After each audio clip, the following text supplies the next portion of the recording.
क्या बिहार में योग्य और बेरोजगार युवाओं के हक पर डाका डालने का एक और बहुत बड़ा खेल उजागर हो चुका है?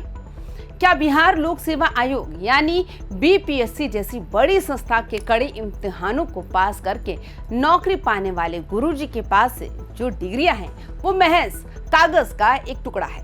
और सबसे बड़ा सस्पेंस, आखिर क्यों पिछले 3 चरणों की शिक्षक बहाली यानी कि टीआरई 1, टीआरई 2 और टीआरई 3 के बाद जब सरकार ने डिग्रियों की जांच के लिए स्पेशल कैंप लगाए तो अचानक शिक्षा विभाग की फाइलों में हड़कंप क्यों मच गया? सहरसा जिले से जो शुरुआती आंकड़े निकलकर सामने आए हैं वो तो सिर्फ एक छोटी सी झांकी है। असली सस्पेंस ये है कि जब अभी 4000 से ज्यादा शिक्षकों के दस्तावेजों की जांच होना बाकी है तब जाकर पूरे सूबे में फर्जीवाड़े का ये आंकड़ा किस खौफनाक स्तर तक पहुंचने वाला है। आज हम बिहार की शिक्षक बहाली में सेंध लगाने वाले इस पूरे सिंडिकेट और सहरसा से उठी इस जांच की पूरी इनसाइड स्टोरी को डिकोड करेंगे, समझेंगे इस धांधली के पीछे का असली सच क्या है और शिक्षा विभाग अब इन फर्जी शिक्षकों के खिलाफ किस बड़े हंटर को चलाने की तैयारी में है।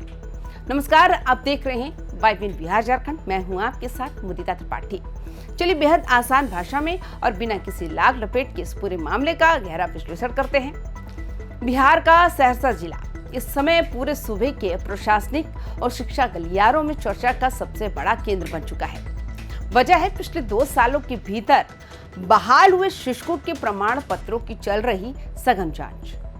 शिक्षा विभाग के उच्च स्तरीय सूत्रों से मिली जानकारी के मुताबिक बिहार लोक सेवा आयोग द्वारा टीआरई 1, टीआरई 2 और टीआरई 3 के तहत बहाल किए गए शिक्षकों के दस्तावेजों के वेरिफिकेशन के लिए एक विशेष अभियान चलाया गया था। इस जांच अभियान के दौरान सहरसा जिले से शुरुआती दौर में ही 20 ऐसे विद्यालय अध्यापकों को चिन्हित कर लिया गया जिन्होंने कथित तौर पर फर्जी और जाली प्रमाण पत्रों के सहारे सरकारी नौकरी हथिया ली। इन 20 शिक्षकों की सूची तैयार होते ही शिक्षा विभाग ने इनके खिलाफ अपनी दंडात्मक कार्रवाई की रूपरेखा तैयार कर ली। जांच के दौरान इन चिन्हित अध्यापकों के शैक्षणिक और तकनीकी दस्तावेजों में ऐसी गंभीर विसंगतियां, भिन्नताएं और असमानताएं पाई गई जिनका मिलान यूनिवर्सिटी और बोर्ड के मूल रिकॉर्ड से नहीं हो सका। राज्य सरकार से मिले कड़े निर्देशों के बाद विभाग अब ऐसे किसी भी दागी शिक्षक को बख्शने के मूड में बिल्कुल भी नहीं दिख रहा जिसने सिस्टम की आंखों में धूल झोंककर ये मुकाम हासिल किया था। अब यहाँ समझना ये जरूरी है आखिर ये पूरा सिंडिकेट काम कैसे करता है। शिक्षा विभाग के सूत्रों से जो इनसाइड जानकारी मिल रही है उसके मुताबिक ये महज नाम या स्पेलिंग की गलती का मामला नहीं है। इसके पीछे एक बहुत बड़ा अंतर्राज्यीय गिरोह काम कर रहा है जो बैक डेट में दूसरे राज्यों की यूनिवर्सिटियों से फर्जी डिग्रियां तैयार कराता है।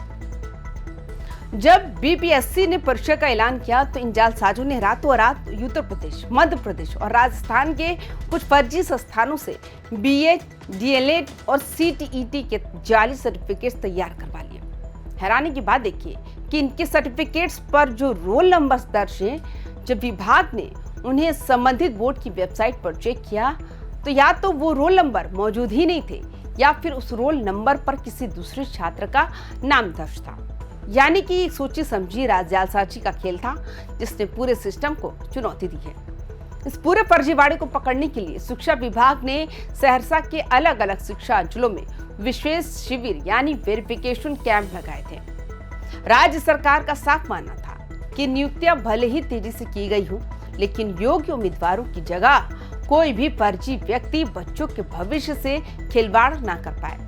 इस शुरुआती शिविर में जब शक के दायरे में आए शिक्षकों के प्रमाण पत्रों की गहराई से स्क्रूटनी की गई तो पहली नजर में 32 से अधिक विद्यालय अध्यापकों के दस्तावेजों में भारी गड़बड़ियां और विसंगतियां देखने को मिली थी। इन 32 संदिग्ध मामलों के सामने आने के बाद जांच टीम ने इन्हें कई बार अपने साक्ष्य और असली दस्तावेज पेश करने का मौका भी दिया।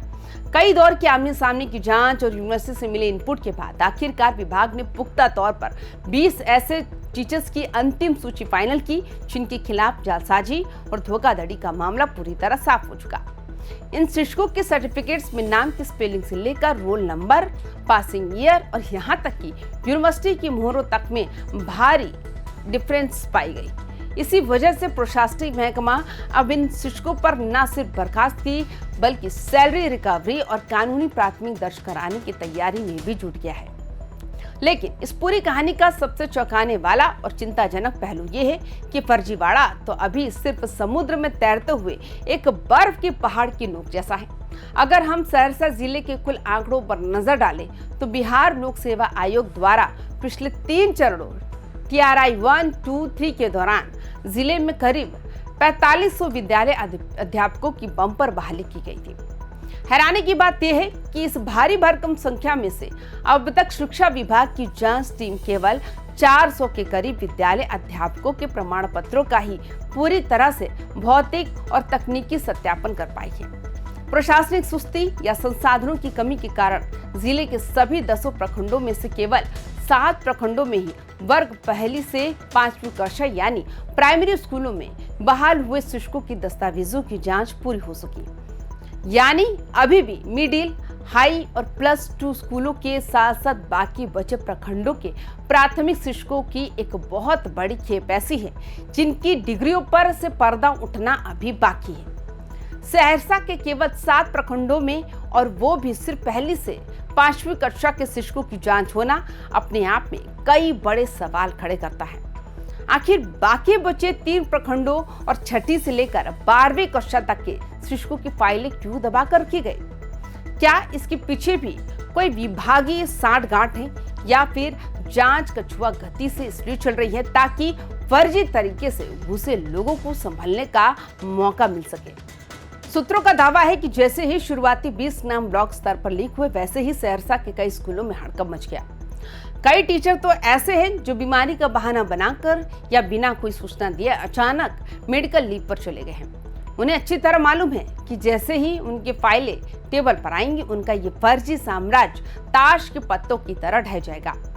शिक्षा व्यवस्था और प्रशासनिक मामलों के जानकारों का स्पष्ट विश्लेषण है कि जब महज 400 शिक्षकों की जांच में 20 से ज्यादा फर्जी नाम सामने आ चुके हैं तो बचे हुए 4000 से अधिक विद्यालय अध्यापकों के प्रमाण पत्रों की जांच होने के बाद क्या स्थिति होगी? जब ये शेष जांच गहराई से आगे बढ़ेगी तो सहरसा जिले के भीतर ही फर्जी प्रमाण पत्रों पर मलाईदार सरकारी नौकरी पाने वाले अध्यापकों की संख्या सैकड़ों में पहुंच सकती है।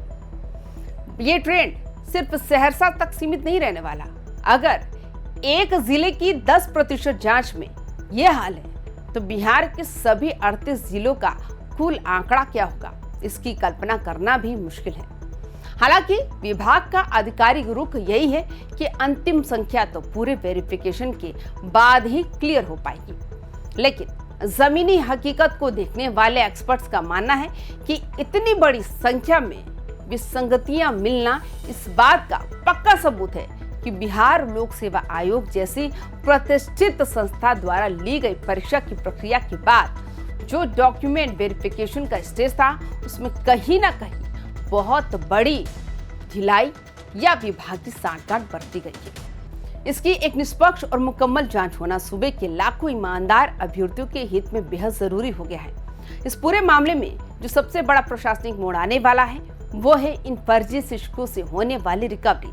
शिक्षा विभाग के कड़े रुख से ये साफ हो चुका है कि इन 20 चिन्हित शिक्षकों को सिर्फ नौकरी से बर्खास्त नहीं किया जाएगा बल्कि इन्होंने अब तक सरकार से जो भी वेतन उठाया है उसकी पाई सूद समेत वसूली जाएगी।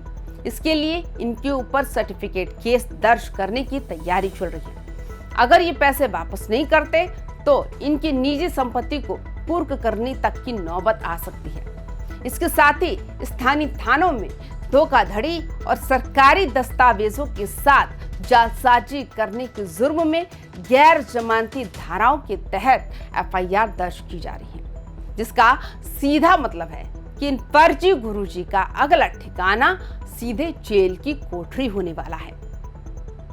इस पूरे घटनाक्रम के बाद अब बिहार की पूरी राजनीतिक और प्रशासनिक व्यवस्था के सामने एक बहुत यक्ष प्रश्न खड़ा हो गया।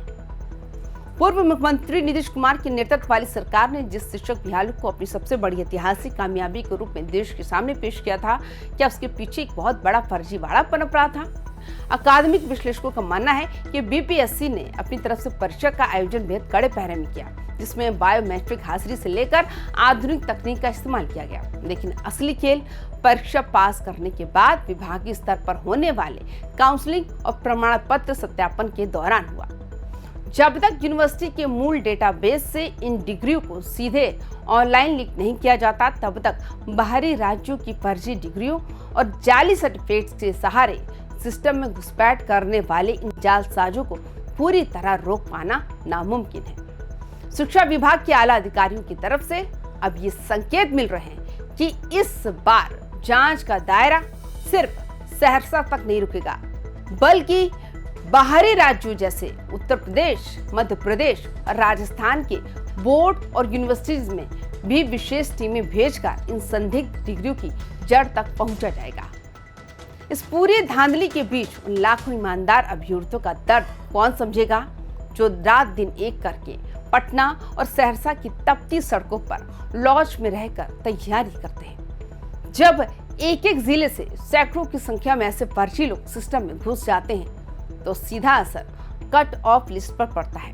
जो योग्य छात्र महज 0.5 या 1 नंबर से मेरिट लिस्ट से बाहर हो गए, उनका हक इन जालसाजों ने मार लिया। यही वजह है कि अब छात्र संगठनों की तरफ से ये मांग तेज होने लगी है कि जैसे जैसे ये फर्जी शिक्षक बाहर किए जा रहे, उन खाली सीटों पर तुरंत सप्लीमेंट्री रिजल्ट या वेटिंग लिस्ट के जरिए योग्य छात्रों को मौका दिया जाएगा। अगर सरकार ऐसा नहीं करती है तो ये उन ईमानदार युवाओं के साथ सबसे बड़ा अन्याय होगा जो अपनी काबिलियत के दम पर देश का भविष्य बदलना चाहते हैं। अंत में सहरसा से सामने आया ये मामला बिहार की पूरी शिक्षा व्यवस्था के लिए एक बहुत बड़ा वेकअप कॉल है। एक तरफ जहां सूबे के लाखों योग्य, प्रतिभावान और रात दिन मेहनत करने वाले छात्र कुछ अंकों से मेरिट लिस्ट में आने से रह जाते हैं, वहीं दूसरी तरफ फर्जी कागजातों के दम पर ये शातिर लोग सरकारी खजाने से मोटी सैलरी उठा रहे हैं। शिक्षा विभाग का ये कड़ा रुख और सघन जांच की मुहिम बेहद सराहनीय है, लेकिन इसे बिना किसी राजनीतिक या प्रशासनिक दबाव के अंजाम तक पहुंचाना ही होगा।